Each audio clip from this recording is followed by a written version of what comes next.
She's not collaborating. She's actively resisting. Engage.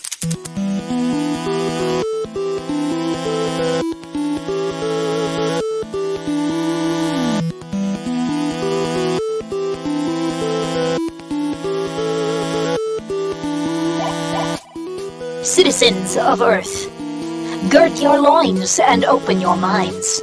You have now willfully submitted to the Party for Prosperity and Supervillainy.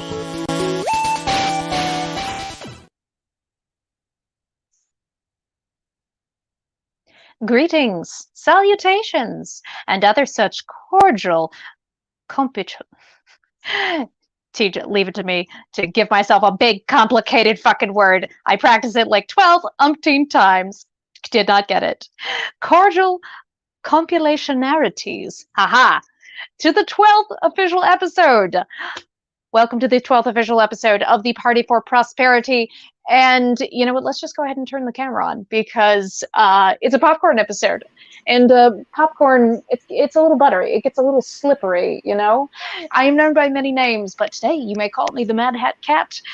If you are to speak of me in the third person, perhaps to proclaim the wonders of our most deviant and devious party, I bestow upon you the lexinevrical, see, I got that one right, the lexinevrical power of the singular they, them, theirs, themself. And now allow me to introduce my most distinguished and supervillainous associate, Doc Zodiac. See, and I can't even gesture to the right direction. Good afternoon. Oh, don't worry, I understand the problem entirely. I swear, it's probably these glasses. They make me like even more of a nutty professor than I already am. I can empathize, but on the other hand, let's face it, higher education has led to supervillainy in so many different ways, and you have to respect it for that. Well, and you're the expert on that. You have a PhD in supervillainy, hence your name, right? I mean, you spend 8 years studying supervillainy. After a while, you pretty much just have to get up there and own the doctorate title. Speaking of which, I am known as Dr. Zodiac, mad cult leader, forward-looking visionary, and mixologist extraordinaire. Here to show you light and truth, as I perceive it. If you must use pronouns, feel free to use him, he, or my lord. We are here to observe, to discuss, to listen, and occasionally make some bloody sense out of this mad world.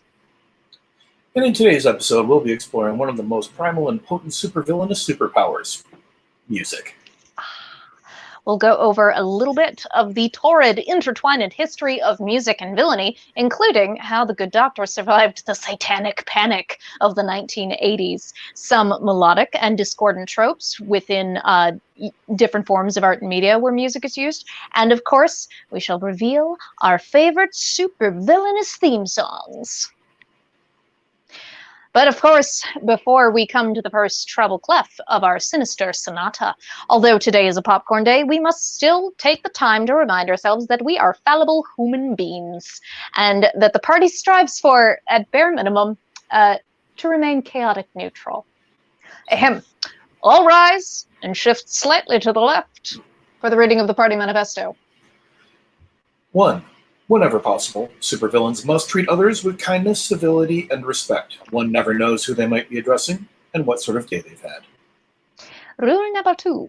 Hate is hate, and should be directed towards systems wicked and behaviors most foul, rather than toward individual persons or groups en masse. 3. Thoughtful deviation drives progress. Embrace your considerate deviance and let it guide you. Number 4. Your thoughts are your thoughts and can never be taken from you. Your words said aloud, and your actions in the world have consequences. Choose your words and actions wisely. 5. The party will not shun the ignorant, but willful ignorance is a crime of the highest degree, and rehabilitation must be either scheduled or performed on the perpetrator's own time. 6. The party, much like Socrates, knows for certain that they know nothing for certain, and reserves the right to refine and amend its manifesto on an ongoing basis. A little note on that: I actually do have a proposed amendment or addition to the manifesto that we're going to bring up next week. I'm very excited. Yes. I know that I said that I was kind of tossing out like the sandwich Oreo tactic of things, but I do like the sharing of the like what's your good thing for the day. My good thing for the day is that the good Dr. Zodiac is, in a way, being held hostage by a dear friend. My very dear friend and goddaughter Sabrina has been here for the last couple of days, and it's been absolutely enjoyable. I think I might possibly spy Sabrina's presence. Yes. She's still currently napping off the... slip something into her food so that you could escape for a short period? No, I mean, for enemies and such, totally into that. For close friends and such, that's just beneath me. Only when they ask. Yeah, she's sleeping off the effects of her second shot of the COVID vaccine, and it seems as though that there's an inverse rule to this. The older you are, the less of an impact it seems to have on you. The younger you are, the more you should be ready for it to kick your ass. Interesting. Jay is going to get his second jab this weekend, and like he's already all prepared, like got meds and everything, and just like nobody asked me for anything on Sunday because I may be useless. Yeah. Actually, give him the advice that one of the physicians gave me, and it seemed to work out very well. And actually an honest-to-God physician as opposed to those evil physicians I see on a routine basis.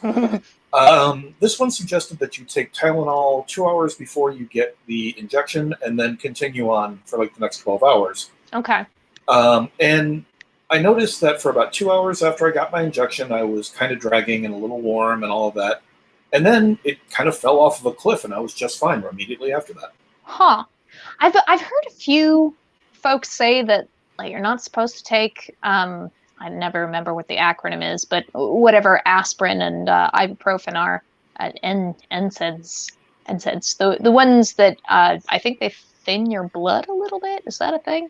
That could be, yeah. Aspirin definitely does. I'm like, come on, I'm relying on you as my medical expert. Although aspirin actually thins out your blood. Stuff like ibuprofen and acetaminophen are actual anti-inflammatories, so it doesn't have quite that same impact. Okay. Well, maybe I'm just full of crap. Don't listen to things you hear on the internet, kids. Take the advice of a trusted doctor or person in the medical field in your family, unless they say shit that sounds like something you heard on Twitter, in which case maybe take that with a grain of salt. Also honestly. Saying, taking advice from a supervillain, you are kind of taking your life in your hands and potentially throwing it away, or you might be joining the team, just saying. By the way, hello, media. Glad to have you in the room. Thanks for joining us today. So the first kind of little bit that I just want to talk about is that music in and of itself, without even narrowing it down to any kind of culture, subculture, religion, non-religion, so atheism, I suppose, or atheistic religions, like a lot of people would refer to Shinto as that. Like it's not so much about the Thea. Yeah, it's more about the world around you. It's almost like it's like a very formalized shamanism. Yeah, I have a really great book on Shinto where there's a quote from a Shinto priest that was being interviewed by the person who was writing the book, is an American. And the Shinto priest was like, yeah, we don't pray so much, we dance. Which is a religion I can totally get behind. In the show notes, I will put the exact quote and a link to the book that you can get it. I'm actually going to have a whole bunch of things for this episode. I'm putting together a playlist of all of the songs that we mentioned by name, and then some other ones that we didn't quite have time to, or I forgot, because that happens. That happens a lot. But yes, no matter what culture, religion, not religion, political affiliation, whatever, there has been a long history of the censorship of music and associated art forms. So perhaps singing, dancing, being prohibited, being taboo, being punishable by this and that punishment. There's the old joke that I can't remember now. Of course, I won't remember the name of the group. The reason why it is that Mennonites are so kind of against sex in general is that it may lead to dancing. And you'd think it would be the other way around. Like that's the way that most Catholics, at the very least, like there was that saying. I think it's kind of phased out now, but it was pretty common, probably from your time into a little bit of my time in primary school. Like if not just for dances, but just like being next to people of the opposite sex in general, they would say, "Leave room for the Holy Spirit." So a lot of people say like, well, you can't let them dance. If they dance, then they're going to get all close and personal with each other. And being close and personal with each other leads to sex. Have you not seen Carrie? Yeah, that, and I can also just keep thinking of the town elders and Footloose, you know. Mm-hmm. Also, yes. Yeah, gosh. There's no way we could have escaped this episode without mentioning Footloose. Yeah. Although the one that actually surprised me in terms of, I have been doing my research, and we can actually add this in the show notes, speaking of forbidden music and all of that, there's a really great musical documentary called Metal, A Headbanger's Journey, that was put together by a gentleman who is both a doctor of anthropology, who is also a massive heavy metal fan. I was going to say, is he also a headbanging metal artist? Oh yeah, he absolutely, and it was really fun for me. A different brand of Christopher Lee. Yeah, well, for me as a kid growing up in the '80s, it was always a thing of heavy metal was looked down upon by parents. It was looked down upon by the critical establishment. If it got into the news, they got the elements of it wrong. So anytime you saw your favorite music in the mass media, it was going to be a cringe moment. And this was really the first time that somebody had put together a documentary or any real piece of media on the subject where it was not either a fan totally salivating over the subject, or it was somebody who didn't get it on a basic level, sitting there kind of looking down on it as this kind of working class primalism phenomenon of music that has no real particular meaning, et cetera, et cetera, et cetera. But one of the first things that he pointed out was that the actual censorship of music, at least in a European sense, goes back further than we anticipate, because there was actually a sequence of notes, which are now known as the tritone, which is if you're making a chord, you have 1, 3, 5 are your relatives to make a major chord. The tritone is when you flatten out the fifth note in there, and it actually makes it go into a very minor and very dark place. And like literally, if you listen to the opening notes of the song Black Sabbath, that is a classic tritone. Ba, ba, ba. That last note drops into a space that turns it into something that is, instead of a major chord that you anticipated, something that has a very sharp minor to it. And apparently, it was considered to be a sound that could summon up the devil. And so the Catholic Church banned it, and because the Catholic Church was one of the biggest patrons of music, that meant that for all intents and purposes, for a few hundred years, the tritone as a musical concept ceased to exist in culture. And that is just bananas to me. Like, I don't know. It seems like one of those things, like if someone is at all musically inclined, or even if they're just someone who, like hums or whistles while they work. I did not intend to say it in that particular order to make it just happens sometimes. Snow White related, but I mean, hey, there is, well, I'm clearly, obviously going to be mentioning a lot of Disney villains in this episode. And a lot of my favorite villainous theme songs, or maybe not theme songs, but villainous songs come from Disney movies and Disney villains. Oh, bugger. What was I saying? Something. Heck, doesn't matter. It's gone. Okay. By the way, I don't think I've said it yet, but hello, Han. Nice to see you. Thanks for joining us today. Yeah, gosh, I don't know what the heck that thought was that I was gonna fill up on, but yeah, censorship of music has gone through so many different forms throughout the centuries, and that right there, what you just mentioned is one of the more extreme examples. And of course, back then, the spread of information was a lot slower. It happened, of course, and it happened over time and distance. But at that point, it changes in so many little ways. Like it's a big game of telephone along the way, and things just end up taking on like a different focus. I think, like the banning of like music in general, like you just said, for the Mennonites, the main purpose of trying to avoid sex was that it might lead to dancing. I'll have to look that up, by the way, because that seems really heckin' specific, and I want to know the thought process and the history behind that. I think one of that goes hand in hand. If I'm thinking about it in a context, it kind of goes hand in hand with the concept of when during the Reformation, Christianity shot out into a whole bunch of different offshoots. Oh yeah, just all over the place. But the Calvinists were basically the ones who did their level best to kind of crack down on any form of an expression of joy that was not directly related to anything religious. Right. Yeah, no, they yes, these are things to indulge in and enjoy, but only if they are being used to praise the Jesus. Yeah.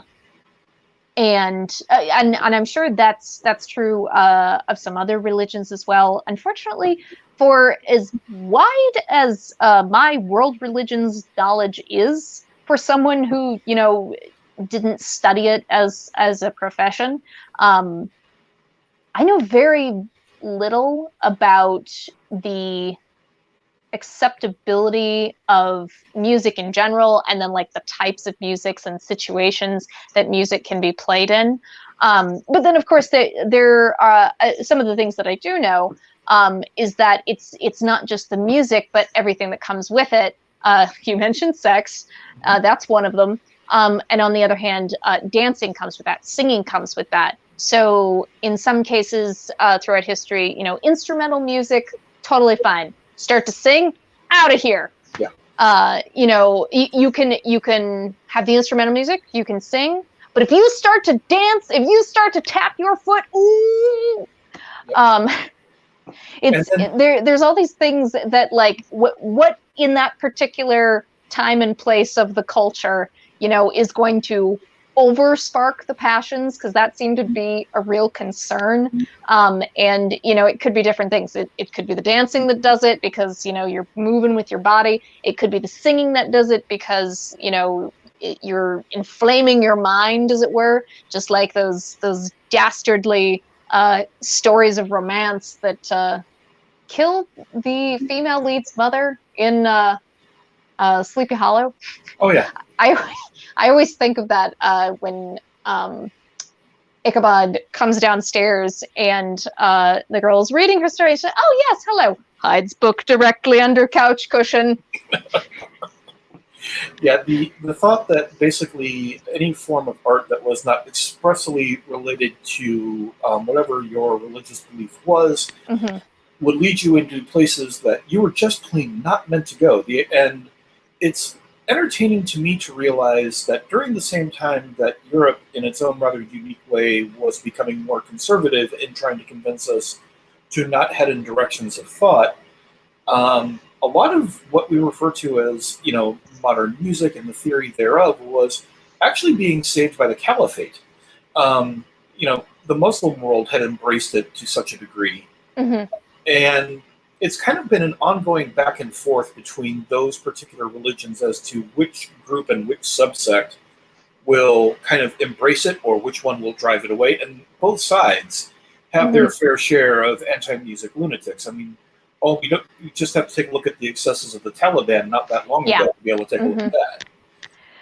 Yeah, there are a number of occasions, and some of them I specifically have in my notes. I'll add them to the show notes of instances where Taliban members that have control over certain regions do ban music either partially or in totality, which the idea of that has always been kind of foreign to me as far as but as far as my experience with Islam goes. Like, I have a group of family friends who are Muslim. The matriarch of the family is from Egypt, and then I'm friends, and I spent a lot of time with their children when I was younger. And whenever I would go to the mosque with them for services, there was always singing. From the, I'm gonna not remember the name of the person who leads services in the mosque. The imam? Or... Yes, the imam. Thank you. Yeah, the imam, you know, would mix singing with oration, and, you know, for someone who grew up in a Catholic family, a lot of crossover and similarities there, because, you know, with the priest, you have the priest going from, you know, saying, God, I don't even remember the script anymore. I used to attend a mass for one reason or another, you know, 1 to 3 times a year within the last 10 years or so. But obviously in the last year, I have not. Yeah. Actually, at some point we should probably sneak out and take the opportunity to, because I know a couple of churches in the area, and it's there's something particularly cool, atmospheric, and dare I say potentially villainous in the sound of going to a Latin mass. Oh yeah. Oh, what little Latin I know comes from that, but I love the sound and the texture of it. It just makes the place feel a little bit deeper as a result of it. Oh yeah. But you would have the priest, especially during the setup to communion, sitting there and then, you know, going from speaking to singing the next section of the mass, and it was always something that, you know, you knew in a weird sort of way as a kid, you kind of gauge where you are in the service because you're not paying attention. Right. You've got those audible cues that, like, oh, it's time to stand. Time to sit. It's time to sit. Time to kneel. Time to turn to the people in your party. I don't know how to say "peace be upon you" or "peace be with you" in Latin. I know "pax" means peace, but that's all. That's all. I never got to take Latin in school, and I was always sorry for it. Although we did have a good, healthy helping of Latin and Greek in my literature classes at my high school. We had these fantastic workbooks called Wordly Wise, and you know, it was like a whole semester's worth of you know, a little bit of information, you know, origins on the prefixes and suffixes of words, and then there would be a few little activities. There was always a crossword, so that you could kind of apply those. And I kept all of those workbooks. I love them. They're fantastic. But yeah, going to a Latin mass would be very interesting. I know that back in the day, I've said this a number of times, but, you know, I kind of lost my faith. You know, wanted to be a nun, lost faith because nobody would answer my goddamn questions. Yeah. And also I started noticing in a real when I was about 3rd, 4th grade, that a lot of people around me were doing a heckin' lip service a lot of the time. I didn't appreciate that. I'm like, I don't understand the point of being here and saying the things and then doing something entirely different. Someone explain this to me. Nobody would explain that either. But anyway, even though I lost my faith pretty early on as far as like the dogmatic side of things, I still really enjoyed being a part of choir because singing is a large portion of who I am as a person. And I wasn't a huge fan of a lot of the more contemporary pieces of music. There are a few exceptions, but the ones that are like very acoustic guitar, or I don't want to be rude, but basically have that you know, like incredibly modern church, mega church type feel, and a very like touchy-feely, wishy-washy kind of Christianity vibe going on. Yeah. Most of the time, I don't like that music. It doesn't speak to me personally. It's something that, because I had a coworker who, we finally banned him from doing this after a while, speaking of banning music, but he would periodically... You banned music too? My God, you really are a villain. In this case, I feel I that I feel that I have a perfectly valid reason for this, because he would switch the radio station to the Christian music station. And the songs that we all heard on there were, and I'm sitting there going, do they literally have a kind of metric for how a Christian song should be written? Because I'm sitting there going, okay, it all seems to be going at the same tempo. I know what comes next. Yeah. It seems to be going at the same tempo. The keys are always indeterminate. They're never really major, but they're never really minor. There's usually a bridge that has like a slight key change to it. There's a quick moment, like we're it's trying generally to pretty modulation basic. out, but we may or may not, you know, do the thing. We're gonna go back though. We're gonna go back. Don't worry. Don't worry. And then whoever it is who's singing never really sounds nearly as excited as anybody else I've ever heard in any genre. It kind of sounds like they're trying to keep things on an even keel, so that way you don't get too excited, you naughty, naughty person, you. It's very waspy. Yeah. And Hippie wasps. If you can imagine a hippie who is also waspy, I feel like that's what a lot of what modern Christian worship music sounds like to me. Again, this is to me personally. If y'all enjoy it, I am not going to take that away from you. But it basically came across to my ears as being really, really tedious after a while. Like I was joking with a coworker saying, I literally feel like this music is sapping my life force simply by being in the room with me. So it's because the person singing just does not sound like enthused. And forget enthused, like I don't even necessarily, I don't know, as a singer who was formally trained, the best singers, in my opinion, are the ones who can instill emotion in the people who are listening to the singing, who can tell a story where, like, even if there were no words, you could tell exactly what their motivation is from the way that they are singing it. And there are a lot of subtleties to all of that. But I mean, you can kind of tell when someone's, if you've ever been in a church, especially with Catholics, everyone is always singing like just barely above a hush, except for a few people here and there. And it just sounds tired. You sound tired. Yeah. So after a while, we were basically like, I'm sorry, you can listen to just about anything else, but we've all agreed none of us want to listen to your station, pal. Sorry. So yes, we banned that particular. I'll gladly get you a Walkman. And now I'm feeling particularly villainous just having prevented that from happening.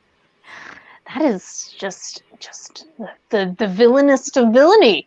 Mind you, it's also the same person who one day I was just like, I'm getting very tired of you sitting next to me, so I literally grabbed my phone, put on, speaking of Christianity and such, I put on the song Stigmata by Ministry, and within about 15 seconds, it was gone. What is the... Oh my god, I don't know why I can't think of their heckin' name right now. It's... I want to say a metal band. Something... Black Pope?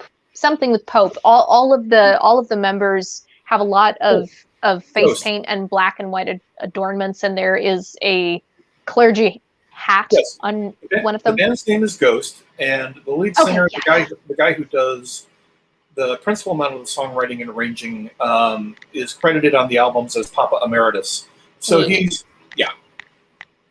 Went to go see them when they played Omaha a few years ago, and those guys put on an amazing show. They were absolutely incredible. They really see. I've seen a music video or two of theirs, and it really does seem like they put on a fantastic stage show. And like that's one of my usual criteria for like really getting into a particular music group or individual artist is like you can sing well, you can be an excellent songwriter, but do you have stage presence? Can you put on a show? And not everybody has to have all three of those things.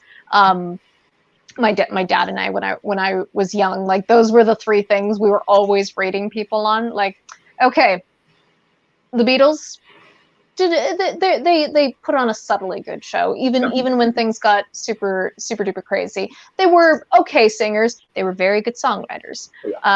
Elvis, not really a songwriter, amazing singer, to some degree, and definitely could put on a show. Frank Sinatra, I don't really think he ever wrote any music, but excellent singer. Although some would argue that Dino is better. I'm not here to dispute it. I'm not getting in that fight. It never ends. Right? I'm not going to do it. It's like, why can't I love them both? I'm sorry that Dino, never got parodied in a Tex Avery cartoon where all of the chickens in the yard went, "Oh, Dino." No, they said Frankie. Yep. But yeah. Anyway, what I was getting at earlier with the Latin stuff was, even though Christian music, most of the contemporary stuff is not my jam. It doesn't make me feel anything, and I don't really enjoy singing it. But Latin hymns, oh my God, that made up a huge chunk of my choir activity in high school. Was singing in multiple different languages, but Latin specifically, like, oh, my heart.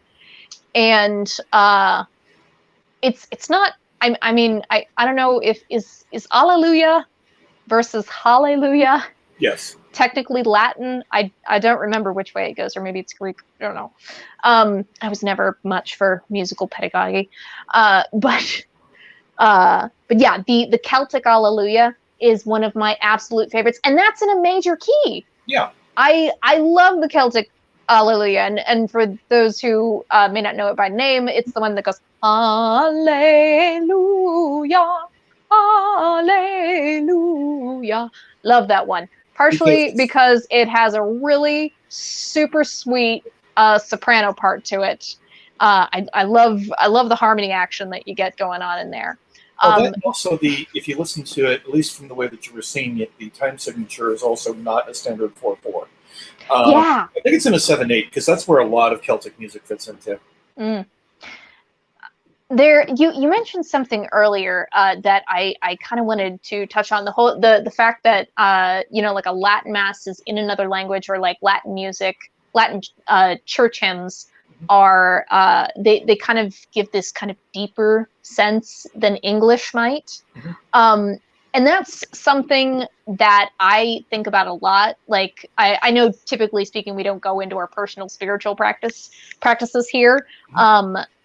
But one of the things that I do when I am in the middle of meditating or whatever, I tend to play some sort of folk music that is not in English.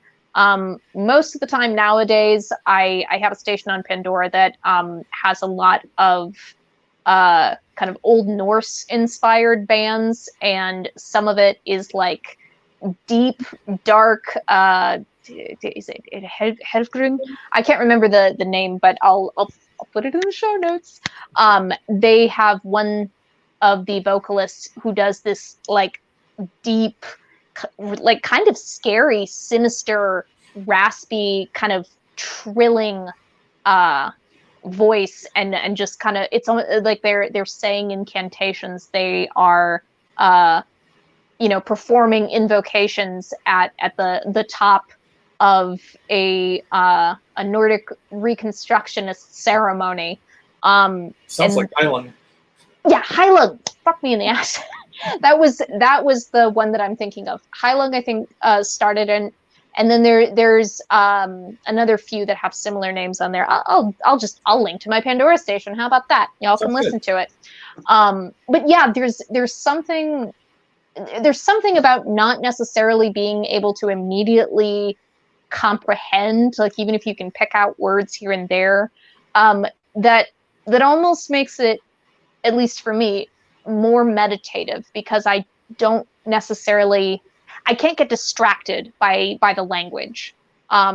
Like word choices in English, I mean, if you've ever seen anything that I've written, I'm very particular with my words, and it can be distracting if I think like, actually the way you tried to squish in that multisyllabic word to a spot where really a single syllable word would have done better. Yeah. That can be distracting. And you know, even though I wasn't focusing on praising the Jeebus, I was focusing on, you know, what was spiritually important to me, and for, you know, some reason, having music that you can't necessarily immediately interpret, it's helpful. It's weirdly helpful. I know it's something that I enjoy when I'm sitting down and writing. There's a collection of various bands that I listen to. Obviously, me with my fascination with Japanese groups, a significant part of that is because if I'm sitting down and writing, I can sit down and put the music on, but not have the lyrics absolutely distract me from what I'm doing.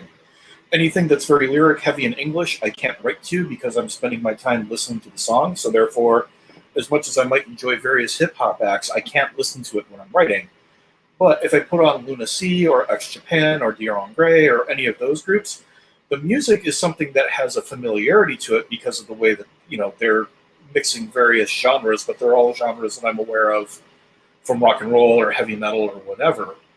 But the vocals just become a part of the ongoing melody. And when you've got a vocalist like, say, Kyu from Dir en Grey or Toshi from X Japan, you know, they're emotive enough singers that you can basically assign whatever value to whatever it is you want to what they're doing. Yeah.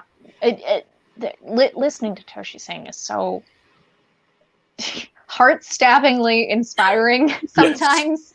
Yes. I mean, you know me. One of my favorites is Rusty Nail. Yeah. And God, he puts so much into every little bit, and you know, it's not just articulation, it's not just volume, it's not you know, force behind it, because like you can sing quietly but still be very forceful with the way that, you know, the sound is kind of straining to get out of your face. But yeah, no, you're exactly right. You're exactly right. And also, I think that's part of it to me is the reason that I enjoy it is that because of the fact that it's not in English, and I'm not assigning linguistic values to the words that they're saying. Instead, the actual like emotional intent of what they're doing can shine through a lot better absent that. And you know, Toshi's really good at that. Kyo's really good at that. I will, of course, forget the name of the lead singer of Lunacy. I should know that. Huh? I should know that, Lunacy. Because he's just staggeringly good. I'm looking it up because it's going to drive me crazy if I... It'll drive us both nuts. It'll drive us both nuts. Although thinking about religion and music, because I was telling you the story before we got started, and I'll pass it along here just because Supervillainy and music. But there was a great story that they were telling that was one of the scenes that was cut out of the X Japan documentary. But they were interviewing a Shinto priest who said he was walking down the street and saw X Japan, and this is like in the late 80s when they took Visual K and just blew it up bigger than life. And, you know, this is Japan in the 1980s, so it's all men in dark suits with white shirts and ties. Everybody's wearing their uniform. And along comes ex-Japan walking down the street. With the big, bright colored hair. Spikes everywhere, tears and tatters, makeup out to here. And he said he literally thought Devil Kami were walking down the streets of Tokyo at that moment. Like, he was literally preparing a purification for the street when he saw them. And then he actually just... Yes. And to me, it's indicative of the wonderful shock that music oftentimes can be in terms of like a cultural transition, because ex-Japan and Visual Kei helped to kick off a brand new, not just musical element, but also a artistic element to Japanese culture at that point, where they said, we can integrate all these different things and make it ours. And then you take a look at a history of popular music, not even before you get to rock and roll. Yeah. I mean, jazz. And then all of the subsets that came from it. Swing music was a major controversy of its time, because kids were dancing in all these different ways, and the jitterbug was, you know, a reference to amphetamine use, and you know, and then hardcore old school country music. You go back and listen to those songs. That is some like gangster rap stuff there. This is all long before there was anything like rock and roll. Interestingly enough, like you mentioned jazz, and that reminded me of something. It's been speculated upon whether jazz would have had like such an explosion, such an expansion, and gotten to so many people. Would it have happened the same way if prohibition had not currently been in effect, or been in effect at the time, rather?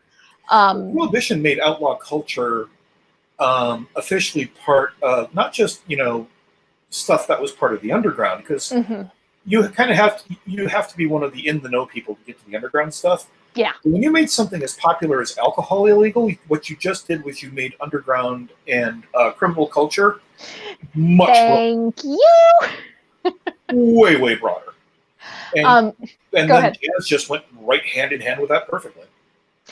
You mentioned like super old school country, like almost being like gangster rap business. I thought of two things. I thought of God, not Nick Cave, other gravel throated bastard that I can't remember. Johnny Cash. No. He died a few years ago. Fuck. Jay is going to smack me in the head that I do not remember this guy's name, because it's one of his favorite artists. I know who you're talking about. He did Hallelujah, Everybody Knows, Leonard Cohen. Yes, Jesus, Mary and Joseph. I just got him a book by Leonard Cohen for Christmas. I should remember this. Christ, heavens to Betsy. The other thing that you made me think of was literal rap music straight out of Compton. Yeah. And just to kind of finish off our chunk of, the torrid history of music censorship, Fuck the Police was one of those songs that was just, and it wasn't that it was music in general, it's what the music was saying. Yeah. And it wasn't just the lyrics, it was the emotion that the lyrics were carried out with, and controversy abounded. Well, that was also the great comment that somebody made. I think it was Ice-T who made the comment of, look, anybody who was listening to me or NWA or Public Enemy should not have been surprised when the LA riots happened in '92. Yeah. I mean, it was painfully obvious from the culture that existed that was expressing the police are messing with us in ways that nobody here who is not us would ever understand. Yeah. Well, and so that rage was going to explode at some point in time or another. Yeah, man. The history of rap and hip hop is so fucking interesting and also kind of sad, because the nature of it in its earliest days, and even still, was very topical, and it was very much about the everyday lives of the people that were performing this music.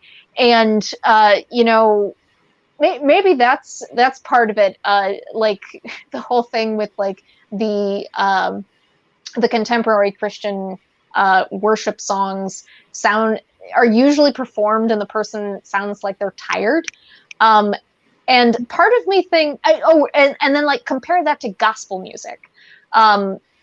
And I think there's something to be said there. Like, your music lacks passion because like you're not experiencing a whole lot, or if you are, you're repressing it. A whole lot of hardship and oppression. Like, things are going pretty well for you. You have time to be like, wow, God is so great.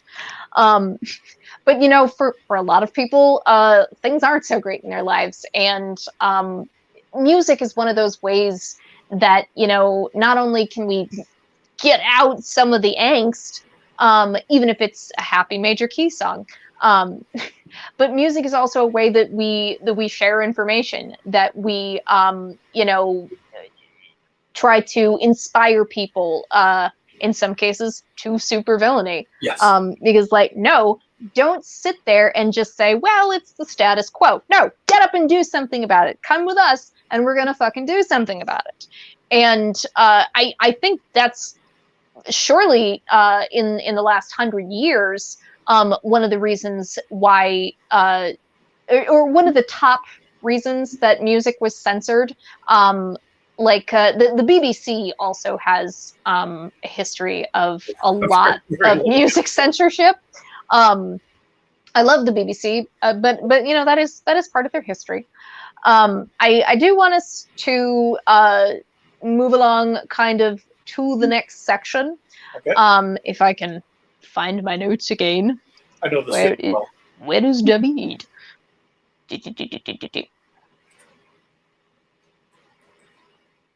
Oh my gosh.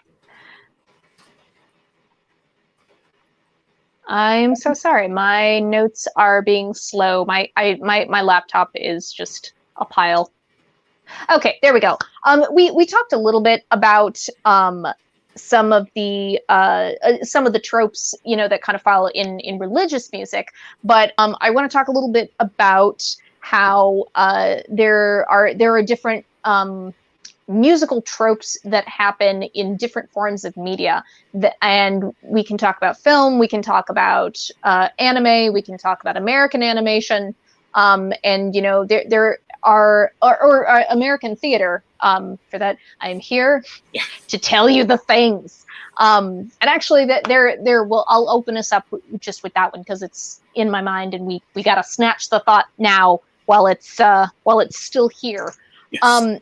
One, I'm going to make an early reveal of one of my favorite villainous songs, for the purposes of leading us into this. I don't know if anyone has ever seen the musical Into the Woods.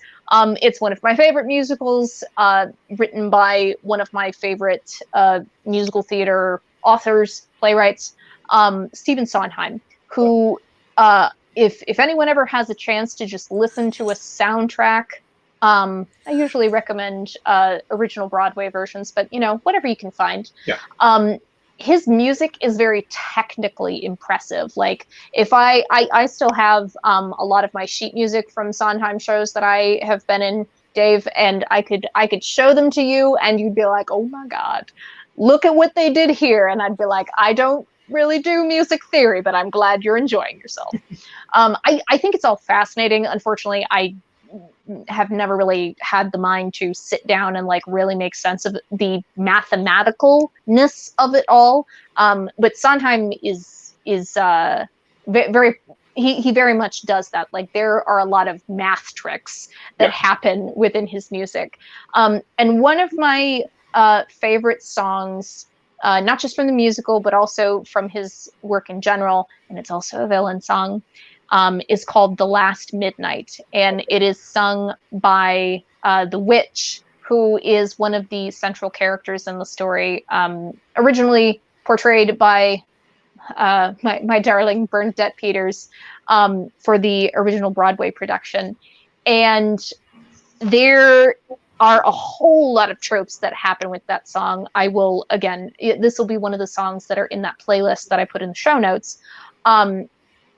It begins very, it begins with, it's kind of bleeding in from another song, and the witch is trying to hush this din of people bickering back and forth with each other, basically trying to, pass the buck on who's responsible for there being a fucking giant who is murdering us all.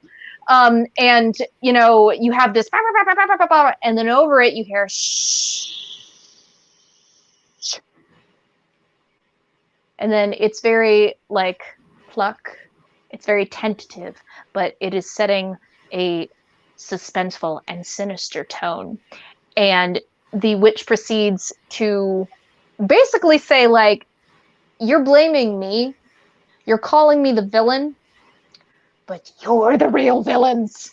I mean, obviously everybody kind of had their part to play, but she's definitely, it's a call out song. It's a call out song. Because she, gestures to like each one of them, told a little lie, stole a little gold, broke a little vow. Did you? Had to get your prince, had to get your cow, have to get your wish. Doesn't matter how. Anyway, it doesn't matter now. And as the song goes, with each verse, it builds louder and louder and more intense and angry and frustrated, and it has this wonderful little riff to it. I won't sing the whole thing, obviously. We're not here to do that. But amidst that kind of rising fall. It's the last midnight. It's the last wish. It's the last midnight. Soon it will be boom, squish. Oh, it's so good, and it has that little minor key factor to it, but it's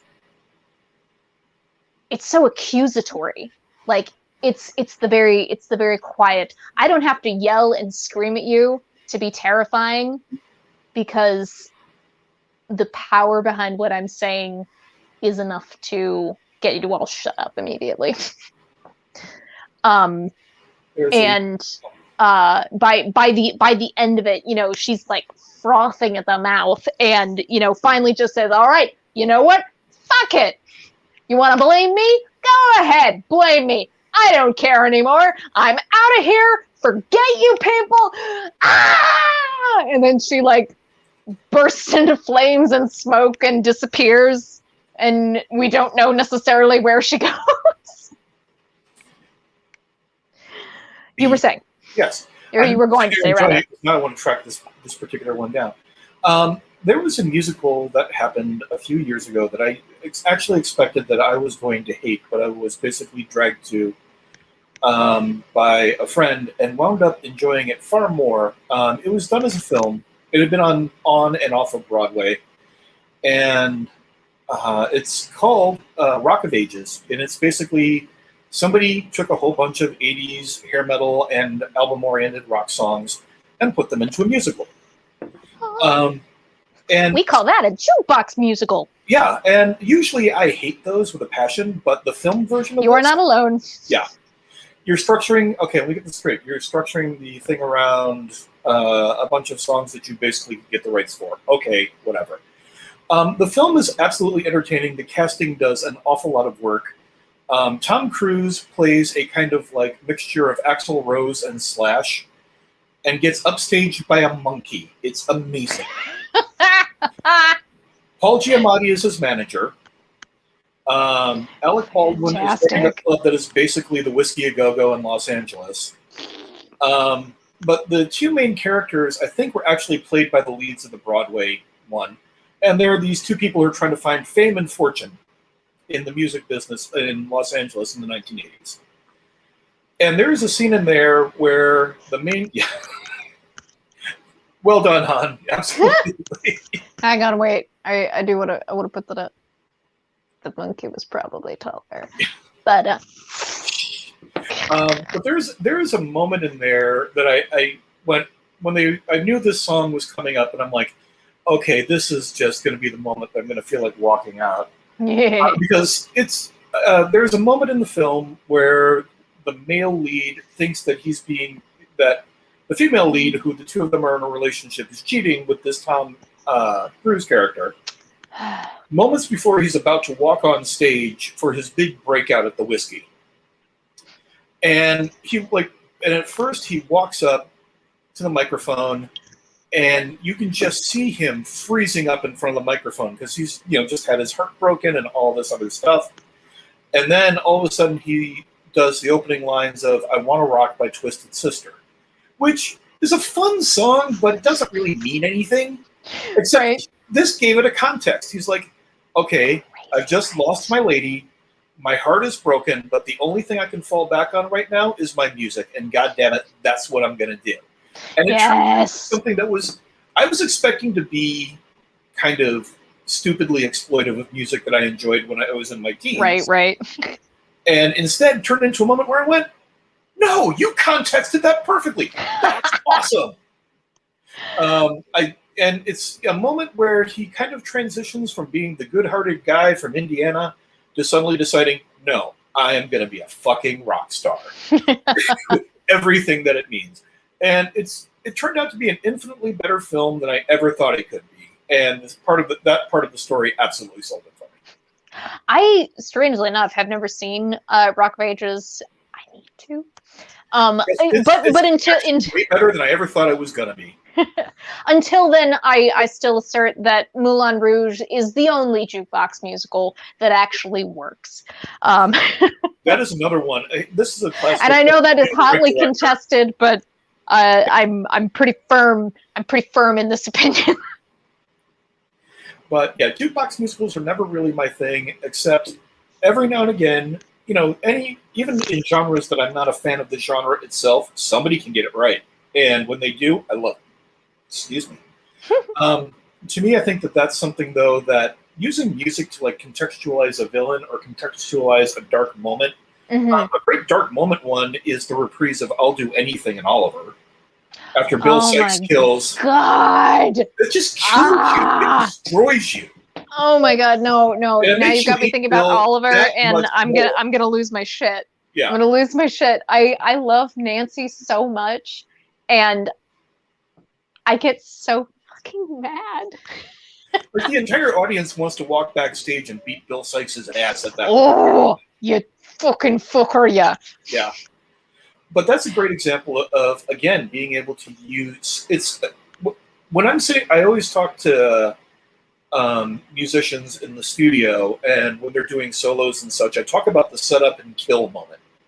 And the setup and kill moment is, I think the ultimate master of it is Carlos Santana, where he'll sit there, set things up with a melody, and then it hits you and just knocks you stone dead with one note.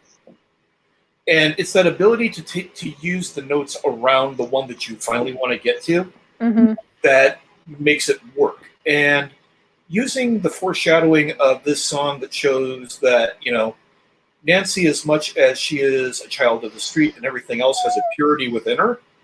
And then when you bring it back after she dies, that is your setup and kill moment. And it is just absolute genius. Yeah, that really is a good one. I'm a little misty-eyed just thinking about it. Yes, villains do get misty-eyed, and sometimes Bill Sikes is not a villain. Bill Sikes is human smut. Oh my God. It's weird, and maybe it's just because I've never seen a super professional production of Oliver. But I have always found Bill Sikes to be kind of a one-note, kind of flat villain on stage. Unfortunately, I haven't come across a good one yet. Someone's out there, I'm sure. Yeah. But in the film version that I still own the VHS copy of, for some reason, even though my VHS player eats tapes and I haven't gotten a replacement for it, the Bill Sikes in the film version, I want to say it was probably from the earlier mid 60s. Yep.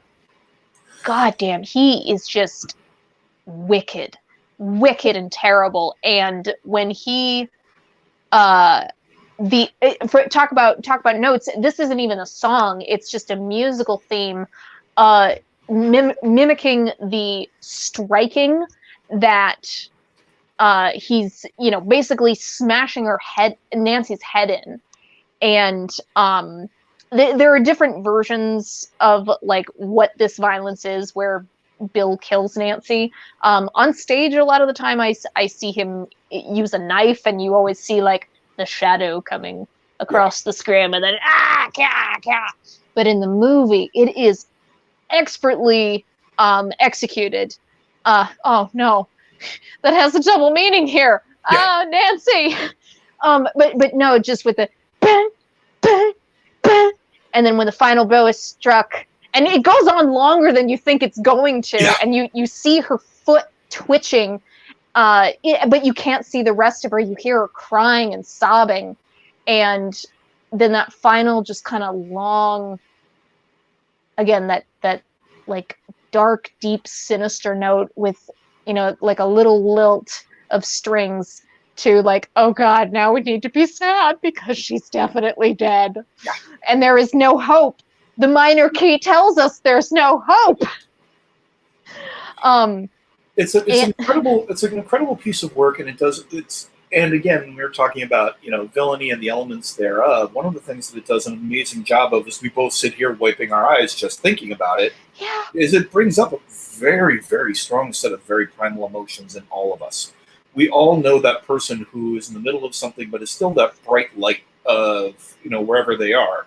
Mm-hmm. And if anything happens to them, you're like, I want to find the person who did it, and I want to do something really, really bad to them over a long period of time. I mean, that is my particular supervillainy element. It's like, I wouldn't have been a supervillain right up until the moment you did the thing. Now it's you and everybody you love.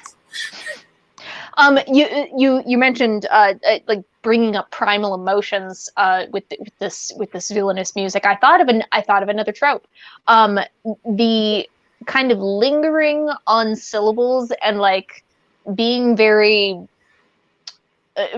much an epicure of language. I don't know if this holds true necessarily in foreign musicals, because I haven't seen a whole lot, but definitely in English music where there's a villain. I mean, obviously, we usually get a minor key, but there's always this element of them being overtly sexual. Yes.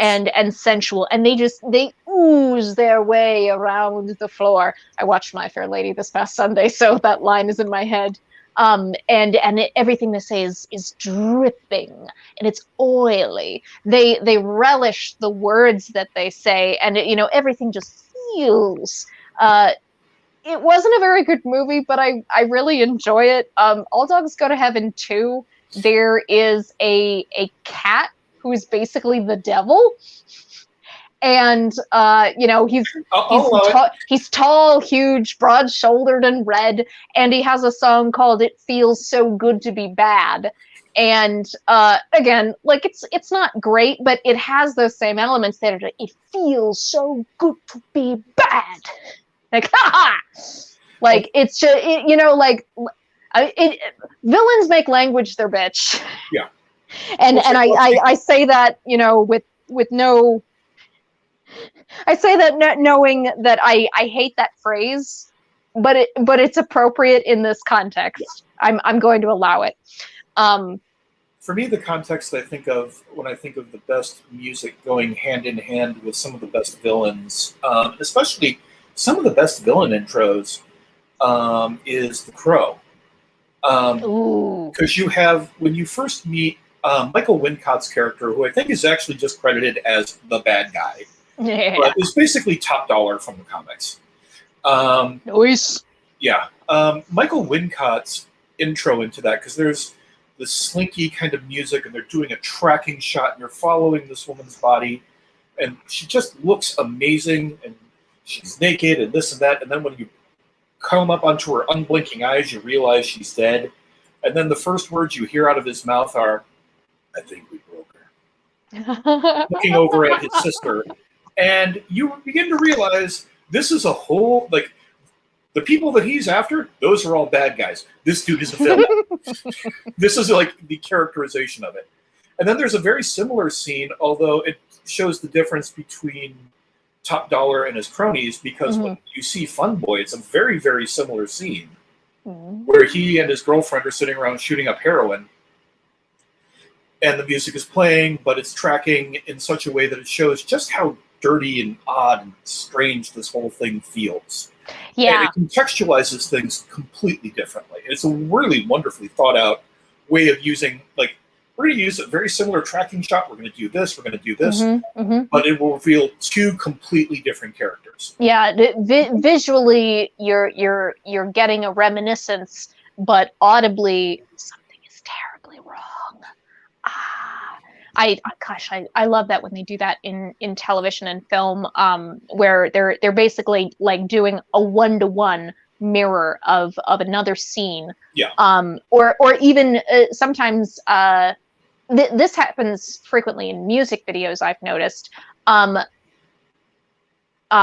Visually kind of recreating the scene of a famous painting, or statue, and then, you know, like totally turning the context on its head by the music that's happening, or even just by the person that is part of the recreation. And that's really heckin' cool. And there's all kinds of things, you know, tools in the toolkit of writing supervillainous music that get used like that. And oftentimes, you know, it's layers of texture. It's, you know, borrowing theme, as in a musical theme, from another character, but, you know, putting it into a minor key, or making adjustments to it to make it sound just a little bit off. You know, depending on whether this person is like a foil to the protagonist, or like the straight up antagonist, and they are a villainous antagonist. And in addition to the like being very sensual thing, well, I'll come back to. Did you have something that you wanted to say? I heard a boo boo. It was coming to me and then it was gone. But I'm so sorry. There's another part of the subject that I wanted to talk about in terms of people actually make music at some point. But part of it, talking about the broader elements of music censorship in the 20th century, was that we also had the first time, really, that we had a mass media. The capacity for a song to not just become a hit in your town, but to actually become something that became a sensation across the country and then the world. But the other thing that went hand in hand with this, and I'll basically say that to me the real supervillain era of music began with rock and roll. Because you know, you can take a look at Elvis, you can take a look at Chuck Berry. They're, you know, getting kids to feel their sexuality in a way that really had been way more open than it had been in the past. But then along came the British invasion, and I'll absolutely pick for being one of the first true rock and roll supervillains. Oh, yeah. That and David Bowie. Because Bowie, I mean, we're both Bowie fanatics here, I understand. Yeah. But Bowie came out... Because we both get the vapors. Yeah. Bowie actually challenged so many things at the same time that I'm amazed that British society survived the shock. Right? It's like, I don't know which taboo breaking to point at first. There's so much to point at. I only have so many fingers. In a way, Bowie kind of became his own taboo, because he's like, well, he looks weird, and he makes music that makes me feel funny, and he says that he's gay, but he's married, so is he bisexual? Why are we talking about bisexuality? This is the 60s, for fuck's sakes. We don't do that sort of thing. There's that wonderful. I know it at one point he was saying that, but then there's also this wonderful meme that's basically just like screen caps from an interview with him. It's like, so you've said in the past that you were bisexual, but are you actually? It's like, I've said it before that I am, but are you really though? I unfortunately can't remember. I'll put it up on the screen in the highlights video. But this is like, what did I just fucking say? I've already said it once. I'm not going to say it again. I mean, if you have the opportunity, you know, it's that classic example of if I was David Bowie and had the opportunity to sleep with the what length and breadth of humanity that he had the opportunity to do that with, I would have been knocking it out with every potential gender combination I could have thought of as well. And to me, I think that was something when rock stars, when musicians went from being successful musicians or from being popular culture stars to rock star in and of itself being a defining moment and a defining term. Because if you're a pop culture star, okay, it means that you're famous and people recognize you. Rock star is all about, hey, I'm famous, I'm rich, and let's do some serious fucking excess. Excess, all areas. We're going to do the drugs, we're going to do the drink, we're going to do the sex, we're going to drive cars, I'm going to Keith Moon a fucking Lincoln Continental into a pool and then follow that up by blowing up everything I can get my hands on. Yeah. And then the element there, again, I'll throw in another great ex-Japan story, thinking of drummers and crazy people and such. Yoshiki still defines, they said, have you ever had kind of your Keith Moon moment where, you wrecked a whole bunch of stuff? And he said, it's happened twice. Once when I got into a fight with the head of another independent record label, and we ended up doing $75,000 worth of damage to a bar in Yokohama. You couldn't have found a piece of furniture that had intact together. Every piece of glass was broken in it. He said, it's that moment you're walking away and the police are waiting for you, and you're absolutely proud of just the sheer level of carnage you described. And then the other one he described was they were planning a tour, and then they had to basically postpone it because Toshi was having vocal issues. And they had been waiting to get this tour started for 10 years, and they had to put it off for another 6 months. Toshi got his voice sorted out. And literally he said, every piece of glass in my home in LA got broken. I did $110,000 worth of damage to everything in my house. Just out of pure frustration. And I'm like, that is a rock star. That is a rock star. That is a mood. I'm breaking a whole bunch of shit to get this stuff out of my system, knowing full well that I can pay for it. It's like the line from Joe Walsh's Life's Been Good. I live in hotels, tear out the walls. I have accountants pay for it all. That is a hell of a rock star stance there. Not all of us can say that. Before we kind of move on to our last chunk, I have a feeling we're probably going to go about 10, 15 minutes over. Okay. But before we move on, I want to make sure that we do two things that I haven't really allowed us to get to. I said that I wanted us to do our good, nice thing, and then I promptly forgot. Here is my good, nice thing. I will try very hard. Hang on. I'm going to get it. I have fun socks. Get on camera. Those are remarkably pretty socks. I love them so much. That light blue totally works for you too. They're like sheer and very delicate. I got them at a boutique in Japantown in San Francisco, which I hope will still exist when I am able to go back there. But did you share your fun thing and I just forgot? Yes, my wonderful friend and goddaughter Sabrina is sleeping. That's right. You did say that, and then I'm sure I got sidetracked. My ADHD has just been something else. Yeah. And then the other thing that I wanted to make sure that we touched on a little bit was the whole satanic panic of the 80s, because we have had others. We have had other satanic panics since the 80s, but I would like you to say a little bit about that before I bring it round to a contemporary satanic panic that we are having. It was interesting for me because basically the satanic panic kind of went hand in hand with the rise of groups like the Moral Majority and things along those lines. And clearly, if you're a Christian fundamentalist, you need something to fight against. And of course, if you're a Christian fundamentalist, the thing that you're going to fight against is Satan, and you're going to identify Satan with everything you can. But it meant for us, okay, first of all, I attended a Jesuit high school. Side note, but was that a good time for you? Or an okay time?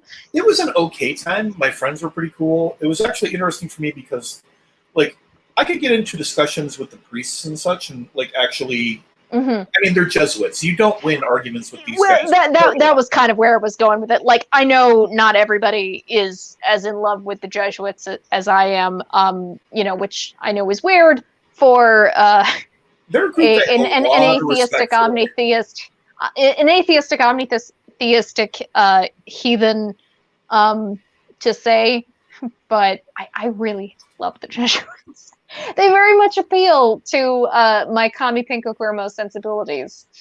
Well, also, I mean, we can go into a history of it, but when you consider that there was always the great element, well, another 80s thing that goes hand in hand with the Jesuits is the Salvadoran Civil War that was an ongoing thing.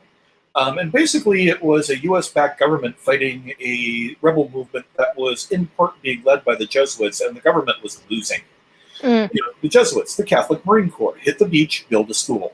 So, but one of the things I liked about the priests at the school was, if I was, you know, showing up, because I would be that typical kid. I don't know who does this anymore now, but anytime that we went to a show, and because we lived between Chicago and Milwaukee, you could see a lot of shows in our neighborhood. Yeah. Like we saw Iron Maiden 3 times on the same tour. But we would show up and we would take our flannel shirts, because you had to wear a collared shirt. Oh, obviously. As part of the thing. And then we would open it up like we were Disco Boy. But instead of showing off our bare manly chests, we would show off the concert shirt that we had bought the night before. Yeah. The priests, basically their attitude was, you're a teenager, of course you're listening to metal music. Whatever. The nuns, on the other hand, express yourself, child. Shit, you know, walking in, and that was kind of the enjoyable part of the satanic panic of that era. If all you wanted to do was just piss off the normies, was walk down the street wearing a heavy metal T-shirt and watch people lose their fucking minds.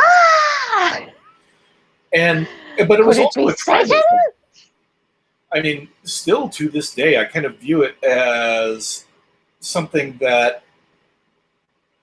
I had a moment. This happened about 12 years ago at a Gen Con. I decided to cosplay up and walking down the halls there, doing my stuff, dressed as a pirate. People were like, yeah, pirate, cool. Next thing, I grabbed my kimono and go walking through the halls. People were like, yeah, that's cool. I put on an Iron Maiden T-shirt after that. Dude, Maiden, fuck yeah, every guy. Like, you instantly know the members of your tribe. Yep. From that. But part of that is the sense that, I mean, heavy metal and such grew and basically thrived because of the satanic panic. Everything that you as a teenager really wanted to indulge yourself in was being kind of indulged in these fantasies in heavy metal videos and such.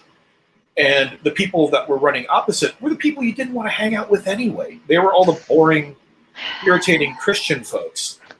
And you'd be sitting, and like every other, it felt like every other talk show had a thing about Satanism in music, or Satanism this, or Satanism that.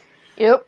And it had become such an ingrained part of the culture that you could basically play off of it remarkably well if you felt like it.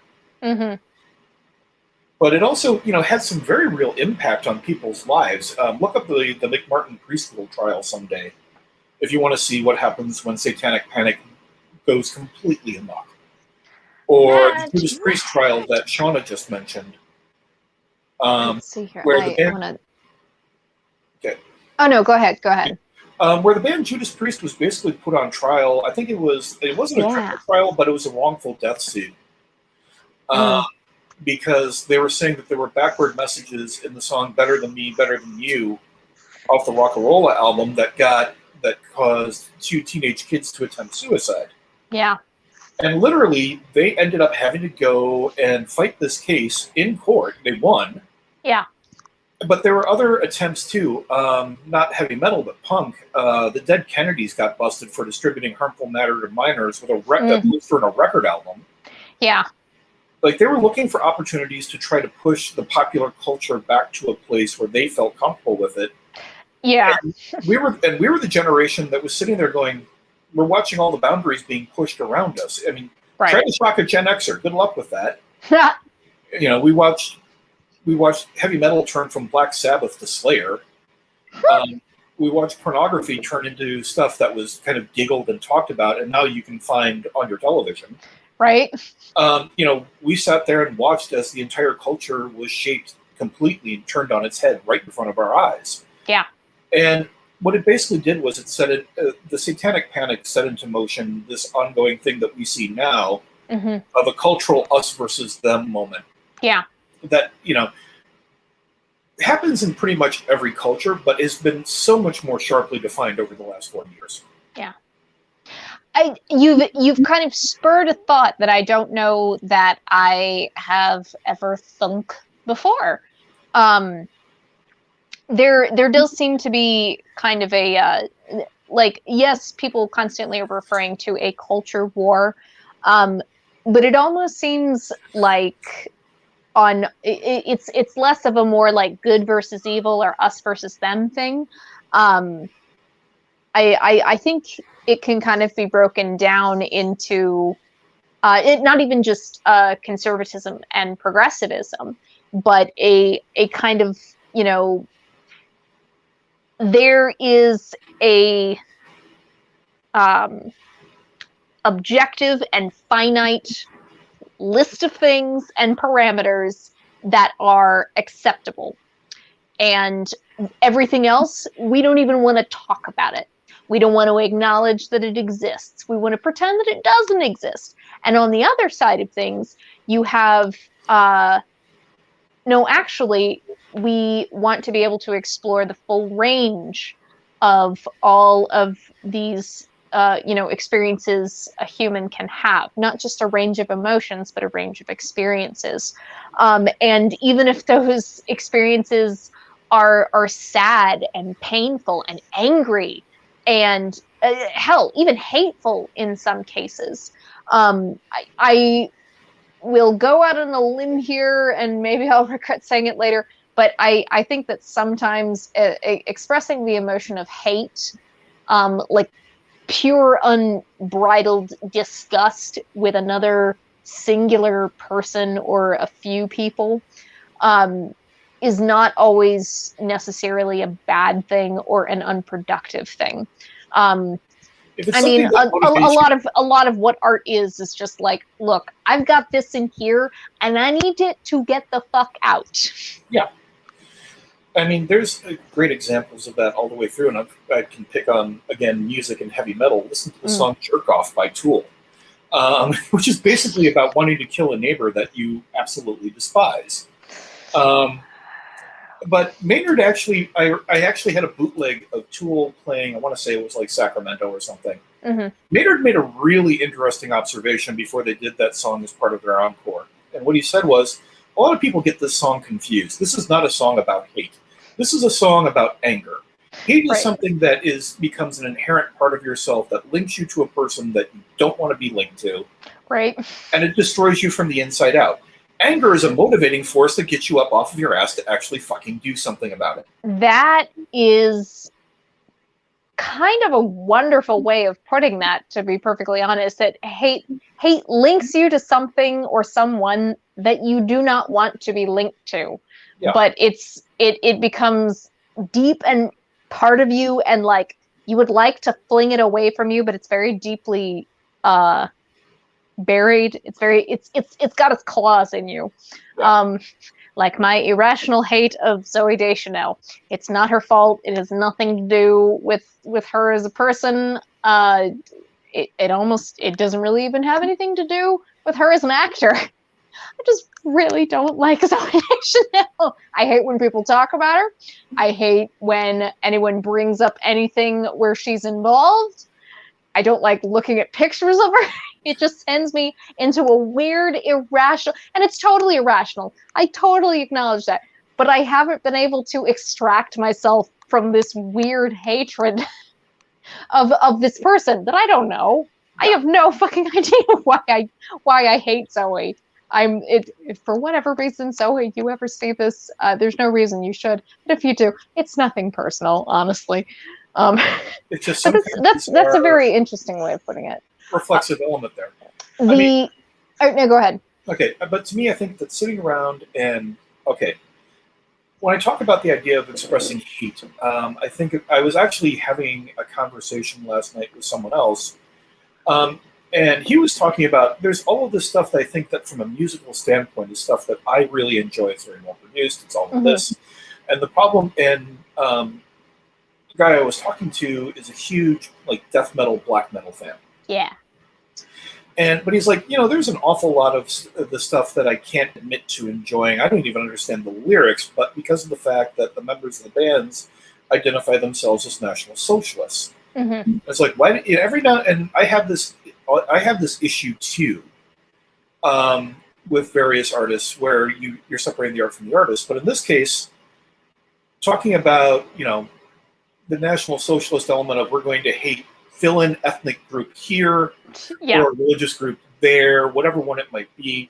Again, we're going back to our rules on this, and that we don't hate groups and we don't reflect our anger, that way. Yeah, and if you can't get behind, like if that idea doesn't speak to you on an esoteric level, think of it in practical terms. It's not practical to foist hate on an individual for, them as an individual person, or groups based off of a singular trait, especially one that, is kind of out of their control. Or for their personal choices, that have no fucking effect on your life. But to me, I think that sitting around there and idolizing hate is basically a means of distraction. Yeah. Let's not look at the real elements that are causing the world to collapse around us. Instead, look at this group over here, and you can hate on them because it's a traditional thing, and we all love tradition, don't we? To me, when I'm dealing with an element where somebody is really, really making me completely absurdly angry, it happened this week, I'll sit there and put on pieces of music. Again, I'll pick on X Japan just because I found Sadistic Desire on the Greatest Hits one. Love you guys. But also I had I was joking around, I might do it today, but I'll put together my Dave is absolutely furious and needs to get this out of his system list. Yeah. So it was literally everything from Sadistic Desire by X Japan to Saturday Night's All Right for Fighting by Elton John. Hell yeah! Let me see, I think Folsom Prison Blues by Johnny Cash is a great reminder of why, Heck yeah. I mean, just I'm going through all these songs because I know that I have a perfectly valid reason to be angry at a particular person. But expressing that anger in any other way other than me trying to find the safety valve to get that sucker out of my system is not going to work. Yeah. So that's when I find all the best songs to sit there and go, this reflects how I feel in this moment. And if nobody's looking, I'm going to be jumping up and down and just throwing myself around the room just to get all of this energy out of my system. And for that, punching pillows so I don't punch the wall. Yep. Music is the perfect thing to do it. It's primal. It functions. It goes straight past your intellect into your lizard brain and gives you that wonderful space to experience something on an emotional level that you feel the need for right the fuck now. Yeah.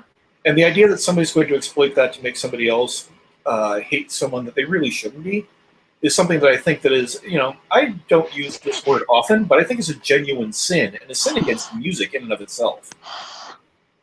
Yeah, we don't have a whole lot of time today, and it's a little bit heavier than a popcorn episode might find couth. But just as a brief mention, an example of that is white power music, which has a lot of the trappings, generally speaking, of heavy metal music. But its sole purpose is to get into the brains of people who can be recruited, or at least that's how it's utilized. The people who are creating it may view it as artistic expression and getting out of their feelings, like the ethnic minorities make me so mad. Writes song about it and proceeds to share it with other people so that they might also hate on the ethnic minorities. We don't love that. I will put it in the show notes. But there is, there are a number of talks that a fellow named Christian, pardon me if I'm mispronouncing, Picciolini.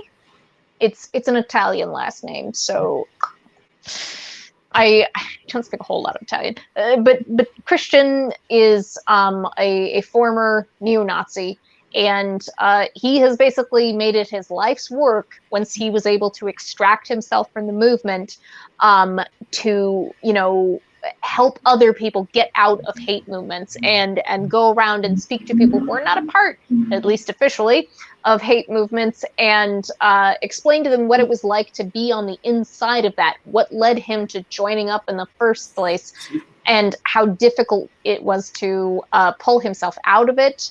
I'll link his TED Talk, and then if anybody has Hulu, there is an episode of the Sarah Silverman show that Christian is the final guest on. He's a good speaker, and he has a lot of good things to share about his experience. One of them being that toward the end of his time as being a really prominent member of this neo-Nazi movement, he dropped out of high school at one point, and he couldn't really hold down a job, so he ended up opening a record store. And the intent behind opening up that record store was basically to push white power music. But, you know, he knew that if he was only selling white power music, a lot of which was being imported from outside the United States, he was going to have to sell other music as well. Like, people would come from all over the country to his little record store because he had this white power music that nobody else had. But it was that, gosh, you know, I didn't even mean this to be a thing, but it works, it comes together so perfectly. It is music. The fact that he had other music in there, some of which was rap and hip hop, you know, and other music that was by Black artists, that he kind of started to change his thinking about being a part of this hate movement, because he had all of these different people coming in looking for different types of music, and he ended up having conversations with them and getting to know them and learning about their lives and their struggles and their hopes and their dreams. And pretty soon, you know, he couldn't keep it up, and he realized he had to, he had kind of been wrong, you know, for so many years, and spent so much of his youth serving this cause, you know, that was kind of insane. But I love that music ended up kind of being the catalyst for that. I did not plan that. But anyway, I wanted to include just that little touch of things, because that is an example of how music can actually be for the bad kind of villainy. Yes. Or we won't use the terms good and bad here. We'll use productive and destructive. How about that? White power music generally tends to be destructive, because it is encouraging the mindset and reinforcing the bias that, you know, ethnic minorities and this and that other sundry group, the gays, the Jews, the L's, the G's, the B's, the T's, and all those filthy, filthy Q's. So, you know, how they're a degenerative force to society, and we have to beat them back, otherwise we'll be extinguished for all time. But it is our great and powerful destiny as members of the white race to come up and be the masters of the universe again. But anyway, jumping forward to kind of going back to the satanic panic thing, it's not like in full blast in the way that it was in the 80s, I don't think, at least for the moment. There tends to be like little revamps of satanic panic here and there, like once or twice a year in various places around the United States anyway. But right now, the latest video from the rapper Lil Nas X, it's being very hotly discussed. Yes. It's a hot current topic. And I have watched the video. I've listened to a little bit of his music before. I enjoy his music.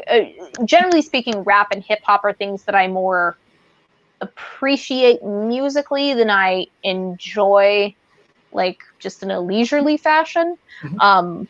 I don't know. It's almost, I feel like I am doing scholastic research when I'm doing rap and hip hop, because it's, generally speaking, music that comes from a community that I'm not a part of, that I haven't had a whole lot of experience with in my life. But also just like, damn, you guys can make some things rhyme that never should be able to be rhymed, and yet you did it. That's amazing. That's lexically amazing. But yes, in this video, it's called Montero, which is Lil Nas X's legal first name, I believe. And in parentheses after Montero, Call Me By Your Name, which I assume is a reference to the film, about a gay love affair. And in this music video, he basically gets to the gates of heaven, but then kind of goes, meh. Slides down a stripper pole all the way down to hell, and he's like in, you know, the tall high heel leather boots and just totally decked out, like completely all the hedonism, all the gayness. Oh yeah. And you know, like the culmination of this work of art, to be perfectly frank, like it's a fucking feast for the eyes, in my opinion. He gives the devil a lap dance, and I mean, that whole thing is so much just saying, like, look, I know y'all don't approve of the gay thing, and, you know, like, homophobia is a thing in the United States anyway. It is a little bit heightened within Black communities. Like, Black men specifically being gay is seen by those communities as being pretty unacceptable. And Lil Nas is kind of like, look, if you're gonna, like, say, you know, that I'm of the devil for, you know, having a non-heterosexuality, let's just roll with this. Let's roll with this. You want devil? You want devil worship? You want Satanism? Well, let's go, baby. Bam. I'm your guy. All of it. Let me be as, like, flourishy and full of color and just shock and scandalize you as much as possible, because no matter what I do, you are always going to take it to that place. So why not enjoy it? Why not fucking take it to that place? And honestly, I think every time someone does that with a piece of music, or any form of art, really, but music specifically, I think has a little bit of an extra oomph to it, because it speaks to us on such a primal emotional level. And there are, especially with things like music videos, you know, for the folks out there who can both see and hear pretty well, that form of media is, you almost don't need intelligible words to be able to extract a story, and, you know, go through all of the beats of it. Well, it was something thinking about music in the 80s and Satanic Panic and everything else. Mm-hmm. It started, for me, that whole element also kicked me off into getting away from what I think of as normative Christianity. Mm-hmm. Because the vast majority, especially during that period, of Christian groups were like, well, we're not really into the music, we're not really into this. You know, I'm sitting there as a teenager going, look, to be perfectly honest, the two of the things that you are really against are the two things that are basically keeping me from turning into a violent fucking lunatic. Mm-hmm. One of them is masturbation, but the key one is music. If I didn't have... And then when you combine the two, my God. Yeah. I mean, you know, if I didn't have the Kinks, if I didn't have The Who, if I didn't have Iron Maiden, if I didn't have all of these bands that gave me the opportunity to take all of that completely unfocused energy you have at that age, and throw myself into it. And it was also something that was aspirational for me as an up-and-coming musician. Yeah. Because you sit there and listen to that, like, I want to make the thing. Yeah, the moment I knew I was going to go out and get a guitar, I saw Ozzy Osbourne with this little tiny guy named Randy Rhoads, who, like, his Les Paul was the same size he was, but he was a classical guitar teacher at his mom's music shop before he was the guitarist in Ozzy's band. Yeah. So his music was this mixture of like Eric Clapton and Paganini. And I'm just sitting there going, I have no idea what this guy is doing, but god damn it, I've got to do it. Heck yeah. And to me, that you get kind of similar vibes with bands like Tenacious D. Oh, yeah. Where there is that mix of, you know, just like incredibly impressive classical technique, but also just like wild what the fucks everywhere. And to me, that's the fun that you're sitting there going, okay, so you're going through the entire length and breadth of the Lydian mode here, and at the same time it's being played at about 240 beats a minute over this insane drum and bass part. You know, and also as a kid, it did give you something to aspire to at least show that you could do something. I was sitting around, like, I was having this conversation with another friend of mine about the band Rush. Some people get it, other people don't. The second I heard that band, I got it, because that was the musicianship level that you wanted to be. There you go. The ability to walk up and go, you know, am I going to get a whole bunch of chicks doing this? Probably not. But goddamn, there's one thing I can do better than anybody else, and that's play like these guys. And that's something that I think that people miss out, especially with adolescence and music, is that it gives you a space where you can sit there and have that moment of creativity, and have that space where you can express you and yourself just in that space. And the idea that somebody wants to censor your capacity for that was the moment when I went, you know what? Your church and mine and me are not going to get along. If I don't have this shit is going to get completely out of control. You just reminded me of an Easter Sunday. While you were talking about all that, I was thinking about how my father would describe me listening to the first two albums of the Presidents of the United States of America. Fabulous three-person punk band, you know, like with just a really goofy sense of humor that I really appreciate. That's like very absurd in places, and I'm here for it. I'm here for it. But he would always describe it as anxiety music. But there was literally one Easter Sunday where, like, I was just getting dressed, you know, because gotta go to church. And I'm sure I was 12, 13, 14 at the time, and I had a CD player in my room, so I was playing the musics, and I was playing it maybe a little louder than I normally would. I don't remember it was probably either Peaches or Kitty. Talk about a villain song. Kitty is a villain song. It's got the rise and the fall, like the whispers, the sensual whispers, what the fuck? It has that kind of back and forth dichotomy that I feel like you see a lot of in villainous music. Like it's never, or at least good villain music, should never be like just one thing consistently throughout. It's so strange that, like, even in the earlier days before we all got super anti-hero and villain obsessed in our media consumption, that even back then, the villains were more complex characters than the heroes were. Well, yeah, like that's bananas. Yeah. I would like us to move along to the end portion, because we are fast approaching the point where I said we're probably going to run 15 minutes late. We're getting very close to that. We'll probably go a little over.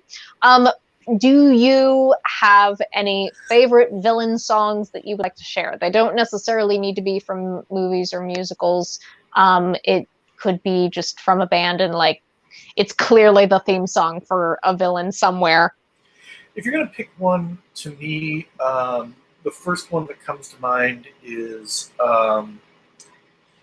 Behind Blue Eyes by The Who, because it was supposed to be part of a larger, yet another Pete Townsend rock opera, and this was going to be the song that defined the bad guy.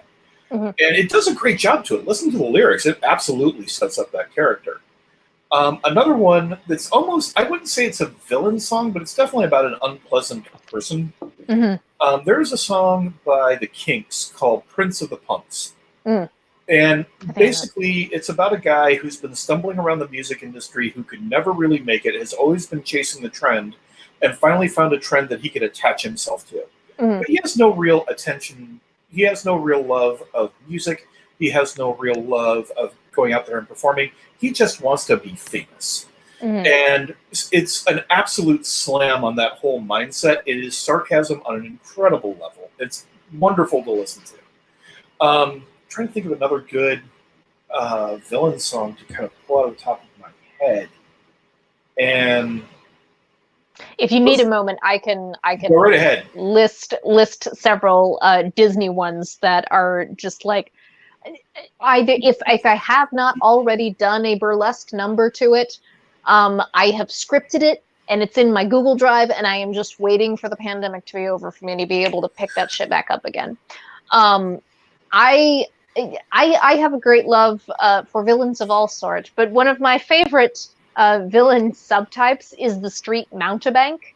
Mm-hmm. And weirdly enough, not all of them have songs that are in a minor key, like when they're first introduced. So this is a someday project, a someday burlesque act.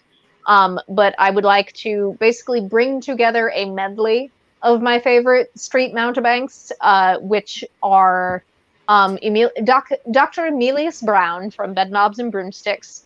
And it didn't make it into the theatrical release, but you can find it out there, and I'll put it in the playlist. He has a song called I Do It With a Flair. And it's fucking fantastic. I love that actor. He plays a very specific type of Britishman, and I very much appreciate it. And that one is very talk singy, and in a major key. But he is something of a villain because he is a little bit manipulative. He is a little dishonest in places. And then we also have Adolfo Pirelli. I can say that Italian name. I just can't say Christian Piccionilli. God dang it. But Adolfo Pirelli in Sweeney Todd, the Demon Barber of Fleet Street. That is another really excellent villain song. And again, Sondheim, who would have guessed? Mm-hmm. Cats drooling over another Sondheim villain. I know, it's crazy. 5 times it's today. Madness. Yes. Hello, Rick. Thanks for joining us. We are getting towards the end here, but we are sharing some of our favorite villain theme songs, and hopefully you will have some time later to revisit the rest of the episode. But yes, Adolfo Pirelli. It has, again, all those marvelous little audible tricks that Stephen likes to play with music. The combination of very soft but very forceful, and I feel like that's present throughout so much villain music. Is just that, like, that back and forth. It doesn't have.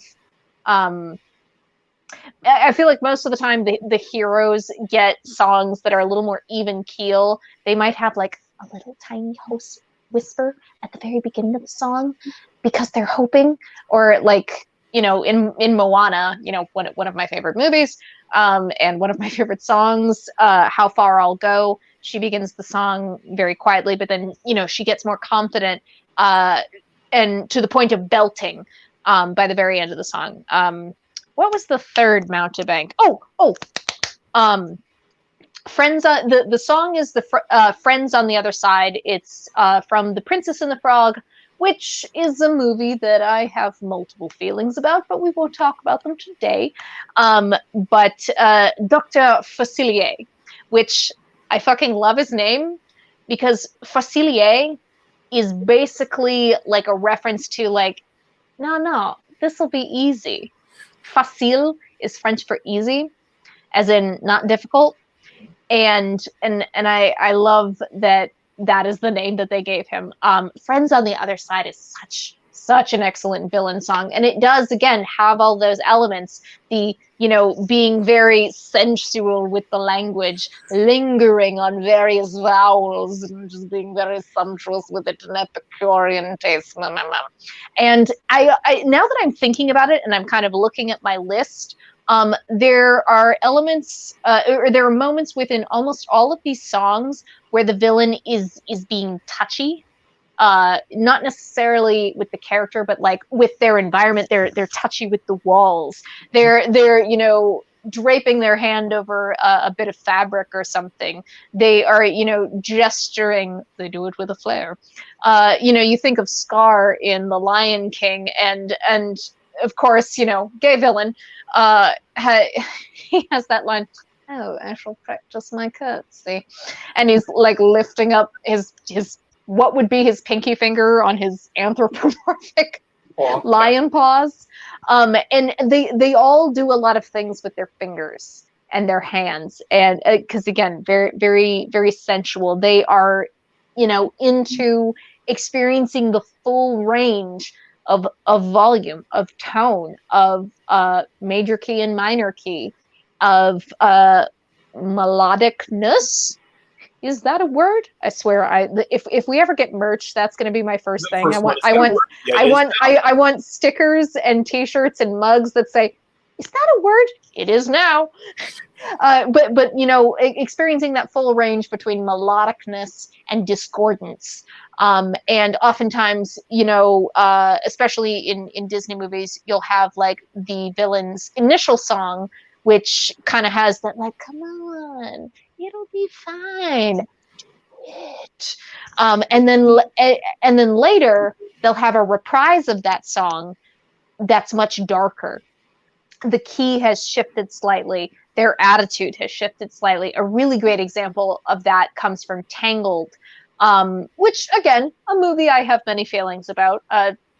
But the villain in that, Mother Gothel, oh. Talk about getting the vapors. I get the vapors for Mother Gothel, and I would really, really love, if I were ever going to be in a Disney Broadway production, I would want to be Mother Gothel in Tangled. Like, so bad. I love singing Mother Knows Best so much. But in the initial presentation of that song, she has the very sweet, very light, very touchy, very swooping around. It's fine. Everything's fine. But also just a touch of darkness to remind you that I am the villain. And of course, that song ends. Oh, God, it's so fucking iconic. And of course, I love Tangled's music. I want to say that Alan Menken was involved.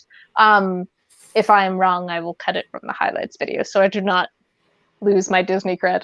But in any case, at the very end of the song, she's been flittering around the room, up and down the stairs, saying like, "Why would you ever want to go outside? Trust me, I know better than you.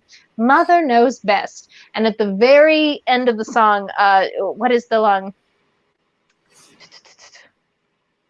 Gullible, naive, positively grubby, ditzy and a bit, vague, plus I believe getting kind of chang. I'm just saying, 'cause I love you.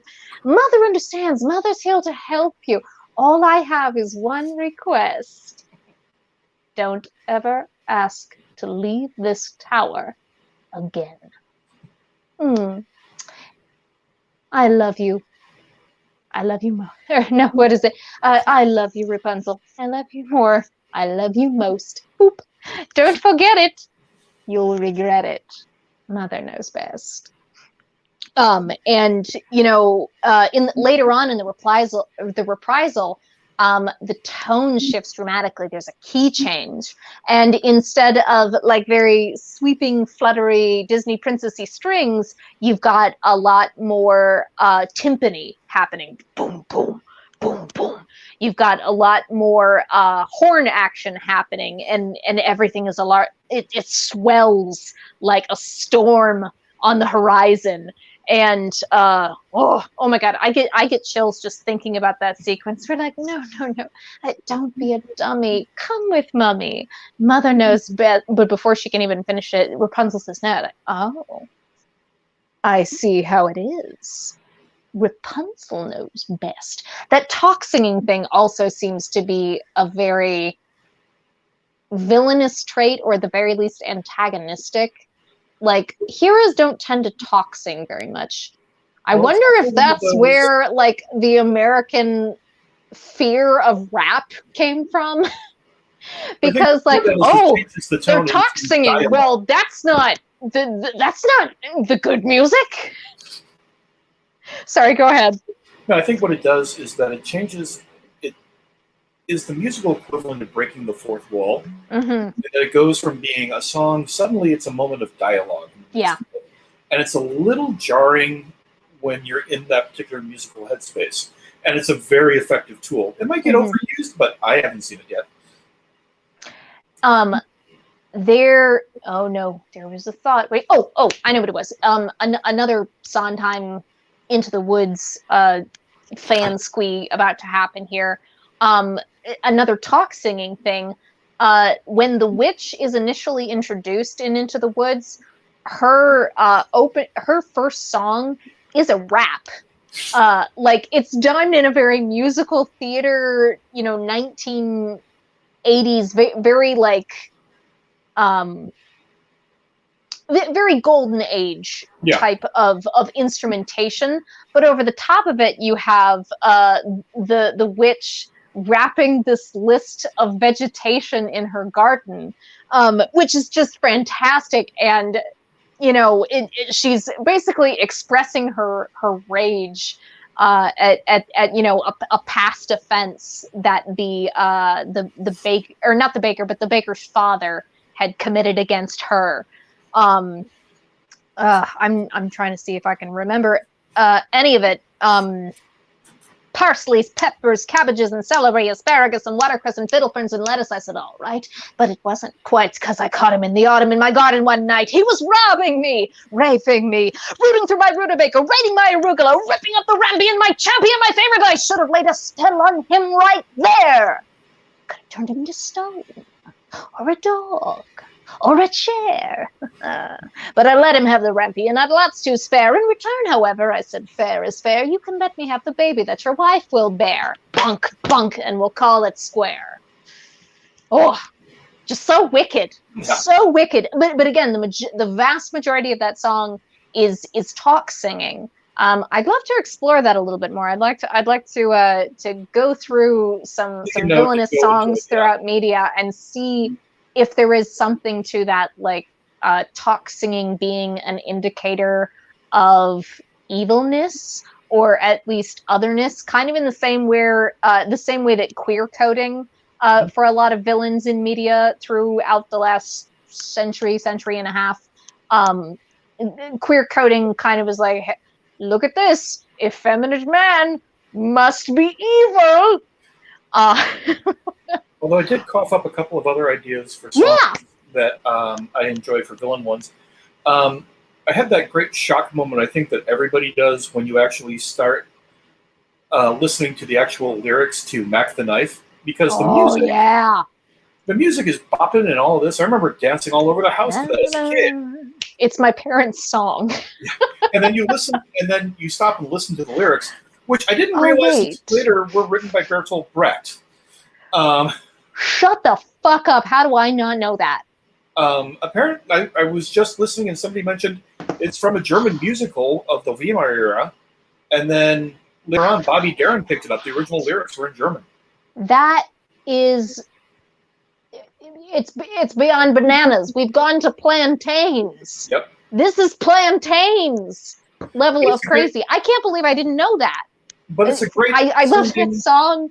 And I love Brecht. So there's anyway.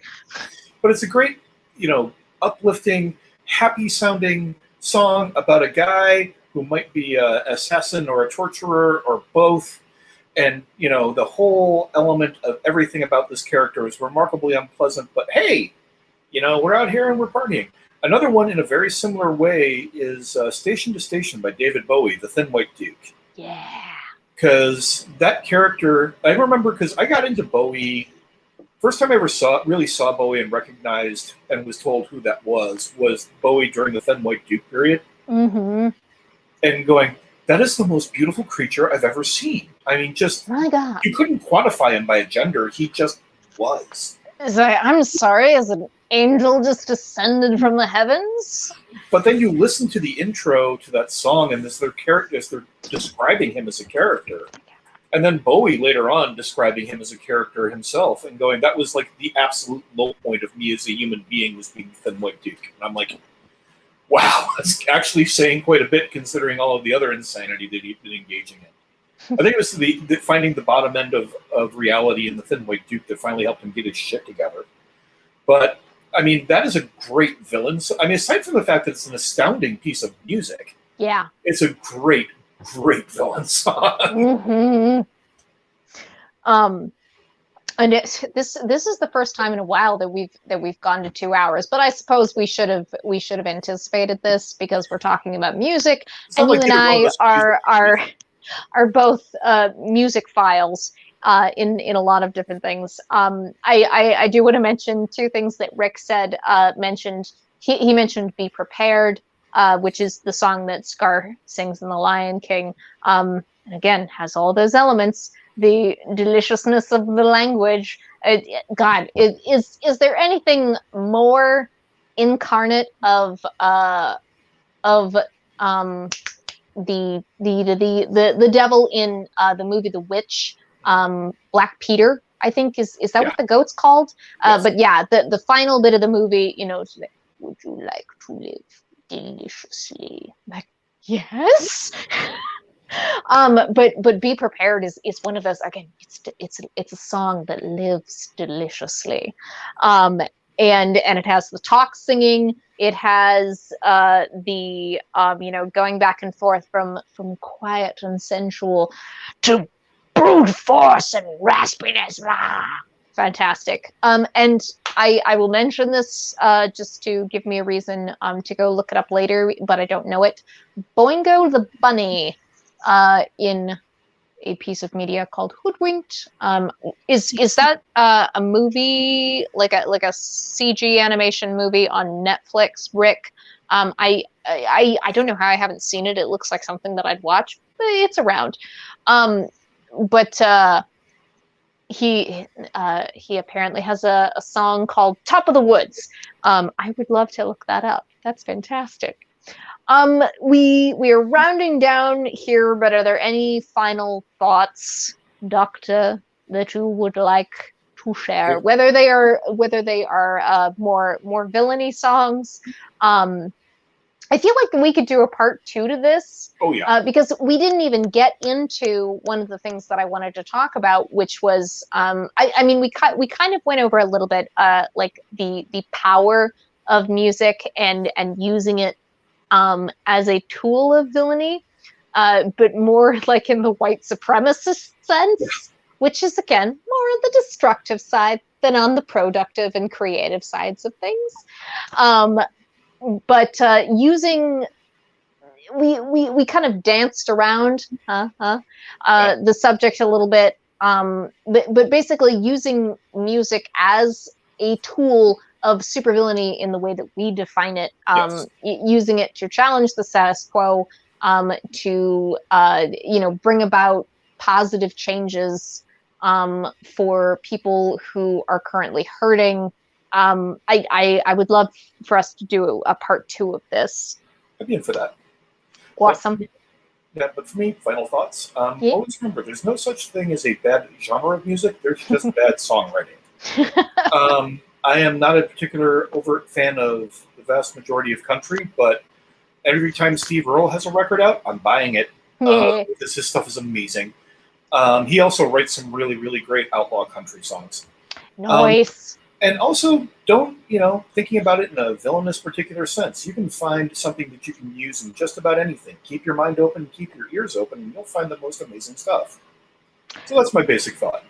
I don't know a whole lot about him, but you made me think of Orville Peck, He is a Canadian, so you should be a fan. A country musician, and he's the one who wears his trademark fringed mask. Oh, yeah. And at least supposedly has never shown his face publicly, and he is the gay cowboy. And I saw him perform Lil Nas, yeah. Yeah. His, Orville Peck, Lil Nas X, like, my gay boys are getting it done. And I really appreciate that. That's another thing I'd like to talk about someday, like very, very explicit queerness in contemporary music, or hell, in historic music. But it's very different across genre and across gender. It's very interesting. Those are my final thoughts on that. My final thoughts are like, I want to do a part 2. Music is really awesome, and pairing music with Villainy and Supervillainy is really cool. Next week is going to be a prosperity episode. It is going to be a kind of it's a, I don't want to say contentious, I don't want to say controversial. It's a lot. So let's frame it like that. It's going to get deep. It's going to get uncomfortable. It's going to get uncomfortable for the people who are talking about it, not just for folks watching. We are going to be talking about the recent trial and eventual convictions in relation to George Floyd's murder.